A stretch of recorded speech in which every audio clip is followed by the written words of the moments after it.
Hello friends, আমি travel করছিলাম বালুরঘাট হাওড়া এক্সপ্রেসে।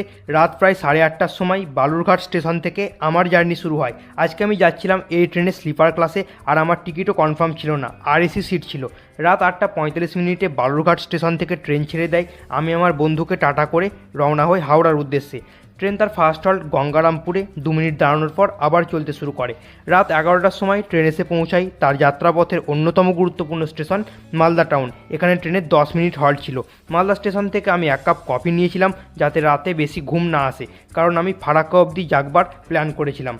তারপর ফাইনালি 10 মিনিট দাঁড়ানোর পর মালদা থেকেও ট্রেন ছেড়ে দেয়। মালদা থেকে ট্রেন ছাড়ার কিছুক্ষণ পর রাতের অন্ধকারে ফারাক্কা ব্যারেজ ক্রস করার পর ট্রেন এসে পৌঁছায় ফারাক্কা স্টেশন। এখানে আমাদের সাথে দেখা হয় দিল্লি কামাখ্যা ব্রহ্মপুত্র মেলের। ভিডিওটা ভালো লাগলে একটা লাইক করে দেবেন। আমার ভিডিও প্রথম দেখলে আমাকে সাবস্ক্রাইব বা ফলো করে দিন। আর ডিটেলস ভিডিও আমার ইউটিউব চ্যানেল বা ফেসবুক পেজে পেয়ে যাবেন। দেখা হচ্ছে পরের ভিডিওতে। আপাতত বাই।